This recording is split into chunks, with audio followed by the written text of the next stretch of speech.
आणि महाराष्ट्रामध्ये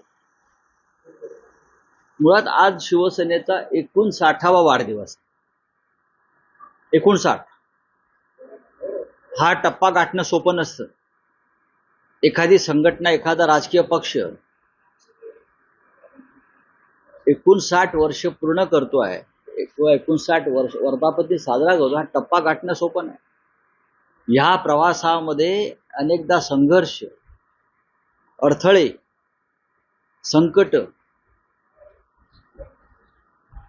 ही या पक्षाच्या जीवनामध्ये आली.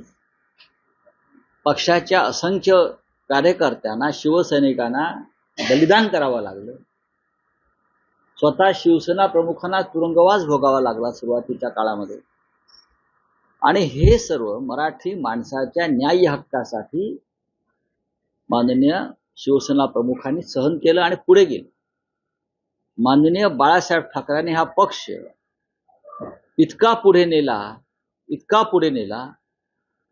की त्या पक्षाचं भय सध्याच्या सत्ताधाऱ्यांना वाटलं आणि त्यांनी निवडणूक आयोगाला, न्याय यंत्रणेला हाताशी धरून एखाद्या हिटलर प्रमाणे या पक्षावरती घाव घातले. पण असे असंख्य घाव पचवून ही शिवसेना 59व्या वर्षात आलेली आहे. असे अनेक घाव आम्ही पचवलेत, यापुढेही पचवू. शिवसेनेची वाटचाल ही पुढे चालूच राहील. या संपूर्ण काळामध्ये अनेक नवीन लोक आले, आमचे अनेक सहकारी आम्हाला सोडून गेले, तरी हा पक्ष पुढे नेण्याचं धैर्य आणि कसब माननीय बाळासाहेबांनंतर सन्माननीय शिवसेना पक्षप्रमुख उद्धव ठाकरे यांनी दाखवले. शिवसेना विरोधी पक्षात उत्तम काम करत आली आणि जेव्हा सत्तेची जबाबदारी आमच्यावर आली तेव्हा आम्ही सत्तेवर सुद्धा चांगल्या प्रकारे काम करून दाखवलं. पण शिवसेनेचं भय हे सत्ताधाऱ्यांना कायम वाटत आलं. शिवसेनेचं भय सत्ताधाऱ्यांना कायम वाटत आलं आणि ते वाटायलाच हवं. अशा पद्धतीनं या संघटनेची बांधणी शिवसेना प्रमुखांनी त्यानंतर उद्धवजीने केली. आज या पक्षाचा 59वा वर्धापन दिन आहे. संध्याकाळी षण्मुखानंद हॉल येथे वर्धापन दिन सोहळा साजरा होईल आणि प्रथेप्रमाणे शिवसेनेचे पक्षप्रमुख हे शिवसैनिकांना मार्गदर्शन करतील आणि शिवसेनेची जी पुढली दिशा आहे राजकीय, त्या संदर्भात महाराष्ट्राला संबोधित करतील. एक महत्वाचं विधान आहे की जे सोबत येतील त्यांना घेऊन एकाकी लढत. त्यातून काय सांगताय? नाही, महाराष्ट्रामधले अनेक पक्ष असे आहेत की आम्ही अशी अपेक्षा करतो की महाविकास आघाडी जी आहे ही मजबूतीनं सध्या स्थानिक स्वराज्य संस्थांमध्ये उतरायला पाहिजे. ही अनेकांची भूमिका आहे. माननीय शरद पवार जी असतील, काँग्रेस असेल, ही मी महाविकास आघाडी म्हणून सांगतोय. आम्ही एकत्रच आहोत. पण एकत्र राहत असताना शिवसेना आपला विचार आणि सत्व गमावणार नाही. मग तो विचार मराठी माणसाचा असेल, विचार हिंदुत्वाचा असेल, अन्यायाविरुद्ध लढण्याचा असेल. शिवसेनेची ताकद ही त्यांच्या विचार प्रणालीमध्ये आहे, स्वाभिमानामध्ये आहे. शिवसेना कधीही सत्तेसाठी कुणापुढे झुकली नाही, वाकली नाही आणि स्वार्थासाठी तडजोडी केल्या नाही.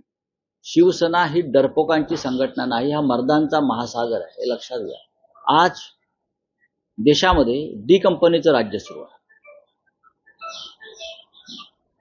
भाजपचं म्हणजे डरपोक, म्हणजे डी.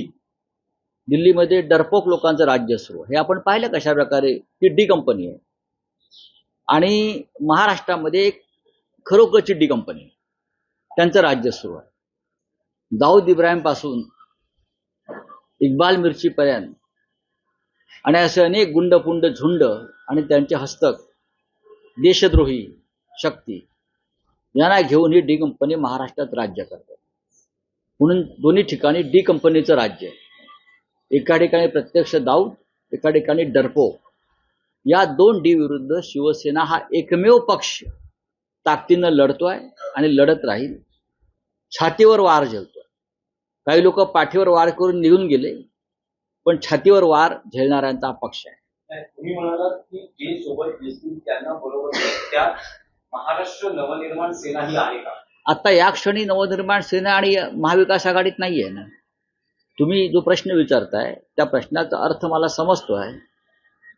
राज ठाकरे आणि उद्धव ठाकरे या दोघांनी एकत्र येऊन महाराष्ट्राचं राजकारणाची सूत्र हाती घ्यावी, ही नक्कीच या राज्यातल्या जनतेची किंवा लोकांची इच्छा आहे.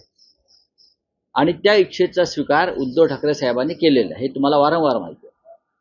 त्याच्यामुळे तुम्ही विषयाला अजिबात फाटे फोडू नका.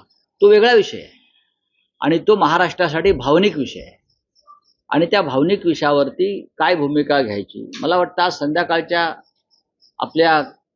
आमच्या मेळाव्यात मार्गदर्शन करताना मला अपेक्षा आहे की उद्धवजी नक्की त्याच्यावरती आपली भूमिका स्पष्ट करतात. नाही, पण आज तुम्ही आग्रह लेखा सुद्धा एक प्रकारे सादर झाली की जनभावना आहे, लोकभावना आहे की दोन भावांनी एकत्र आलं पाहिजे. आम्ही महाराष्ट्राच्या जनतेला सांगू इच्छितो, मराठी जनतेला सांगू इच्छितो की मराठी माणसाच्या हितासाठी, कल्याणासाठी, महाराष्ट्राच्या स्वाभिमानासाठी, मुंबईच्या रक्षणासाठी माननीय बाळासाहेब ठाकरे यांची शिवसेना कोणताही त्याग करायला तयार आहे. या महाराष्ट्रात आणि मुंबईत मराठी माणूस स्वाभिमानानं जगला पाहिजे, यासाठी शिवसेनेची स्थापना झाली. त्या शिवसेनेचा वर्धापन दिन आहे. बरोबर. आता काही हौशे नवशे गवशे माझी शिवसेना म्हणून वर्धापन दिन साजरे करतायत. त्यांच्या जाहिराती कोणीतरी मगाशी माझ्या घरात समोर आणल्या. बाळासाहेब ठाकरेंचा फोटो आहे. काय संबंध आहे त्यांच्या बाळासाहेब ठाकरेंशी? त्यांच्या पक्षाचे संस्थापक बाळासाहेब ठाकरे नाहीत. त्यांनी अमित शहाचा फोटो टाकायला पाहिजे. संस्थापक म्हणून त्यांच्या पक्षाचे संस्थापक अमित शहा आहेत किंवा मोदी आहेत. त्यांनी समोर अमित शहाचा फोटो टाकायला पाहिजे आणि त्यांनी त्यांच्या पक्षाचा वर्धापन दिन गुजरातमध्ये सुरत किंवा अहमदाबादला केला पाहिजे. त्यांचा महाराष्ट्राशी काय संबंध आहे? अजिबात नाही. पण ते करतायत. याचं कारण अमित शहाना हवं आहे. मुंबई महाराष्ट्रात मराठी माणसात भ्रम निर्माण व्हावा, मराठी माणसाच्या एकजुटीचे तुकडे पडावेत, हे अमित शहा आणि मोदींचं एक स्वप्न आहे. आणि ते पार करण्यासाठी हे जे एसएनसी गट वगैरे आहेत, त्यांनी आनंद दिघे साहेबांचा आमच्या फोटो टाकलेला आहे. आनंद दिघे हे काय शिवसेना प्रमुख नव्हते ना, लक्षात घ्या. आनंद दिघे हे ठाणे जिल्हा प्रमुख होते. काल माजी नगरसेवकांच्या बैठकीत उद्धव ठाकरेंनी मनसेशी युती करण्यासंदर्भात नगरसेवकांचा कल किंवा कौल जाणून घेतला. त्यात बहुतांश नगरसेवकांचं म्हणणं आहे की मनसेशी युती केली तर फायदा होईल. त्यावर उद्धव ठाकरेंनी असं म्हटलंय की सर्वांना विश्वासात घेऊनच मी निर्णय घेईन. मध्यंतरीच्या काळात ज्या बैठका होत्या त्यातही उद्धव ठाकरे हा कल किंवा मत जाणून घेत आहेत आणि त्यानंतर सर्वांशी बोलून सर्वांना विश्वासात घेऊन ते मनसेशी युती संदर्भातला आपला निर्णय घेणार. बघा, हा निर्णय घेण्याच्या पेक्षाही मी असं म्हणेन की दोन्ही बाजूलाही सकारात्मक विचार आहे. कोणी म्हणणार नाही की असं होऊ नये. तुम्ही रस्त्यावर जरी रॅन्डम कोणाला विचारलं तुमचं काय मत आहे, तरी ते सांगतील. आणि ही लोकभावना जर आम्ही ओळखू शकलो नाही, आम्ही मराठी माणूस म्हणून, तर तो महाराष्ट्रावर अन्याय ठरेल.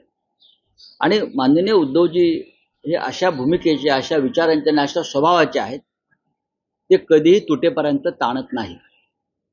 नक्कीच त्यांच्या काही स्पष्ट आणि परखड भूमिका असतात. त्या भूमिकामध्ये तुम्हाला माहिती आहे की त्यांनी वारंवार सांगितलेलं आहे की महाराष्ट्रावर हल्ले करणाऱ्या ज्या प्रवृत्ती आहेत किंवा महाराष्ट्र तोडू पाहणाऱ्या, महाराष्ट्राला शत्रू समजणाऱ्या किंवा आम्ही ज्याला शत्रू समजतो महाराष्ट्राचे, अशा प्रवृत्तींबरोबर आता आपल्याला कोणालाही हात मिळवणी करता येणार नाही. ती महाराष्ट्राची बेईमानी ठरेल. आणि ही सुद्धा लोकभावनाच आहे ना, ही लोकभावनाच आहे.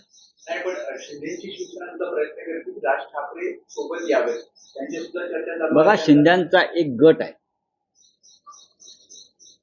आहे, जो अघोरी विद्येतून निर्माण झालेला आहे. अघोरींचा एक गट सर्वत्र असतो, धर्मक्षेत्रात असतो, सामाजिक क्षेत्रात असतो, राजकीय क्षेत्रात असतो, त्यांच्याकडे फार गांभीर्याने पाहण्याची गरज नाही. कारण दिवस रात्र ते अघोरी विद्येमध्ये गुंतलेले असतात. दुसऱ्याचं किंवा राज्याचं नुकसान कसं होईल आणि माझा कसा फायदा होईल, ही अंधश्रद्धा जरी असली तरी दुर्दैवानं महाराष्ट्रात जे आम्ही पुरोगामी म्हणून मिरवतो, त्या आमच्या पुरोगामीपणाला डाग लावणारी कृत्य समोर येत आहेत.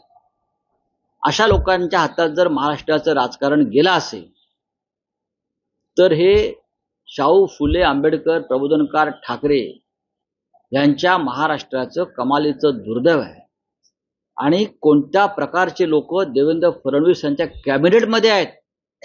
देवेंद्र फडणवीस यांनी कॅबिनेटच्या बैठकीला बसण्याआधी खुर्चीखाली वाकून पाहायला पाहिजे नक्की काय आहे ते, काय होऊ शकतं. अघोरी हा शब्द तुम्ही वापरला तर सध्या मी जाणीवपूर्वक वापरला.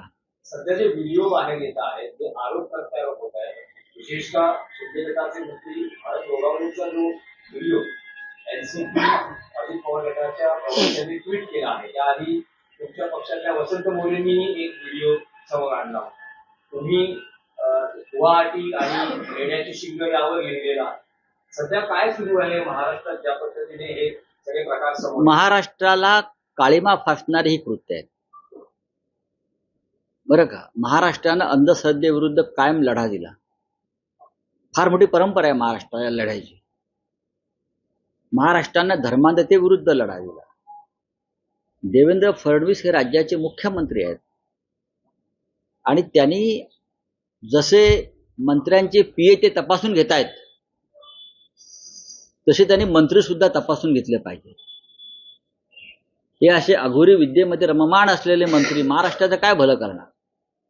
आणि ही अघोरी विद्या जी सुरू आहे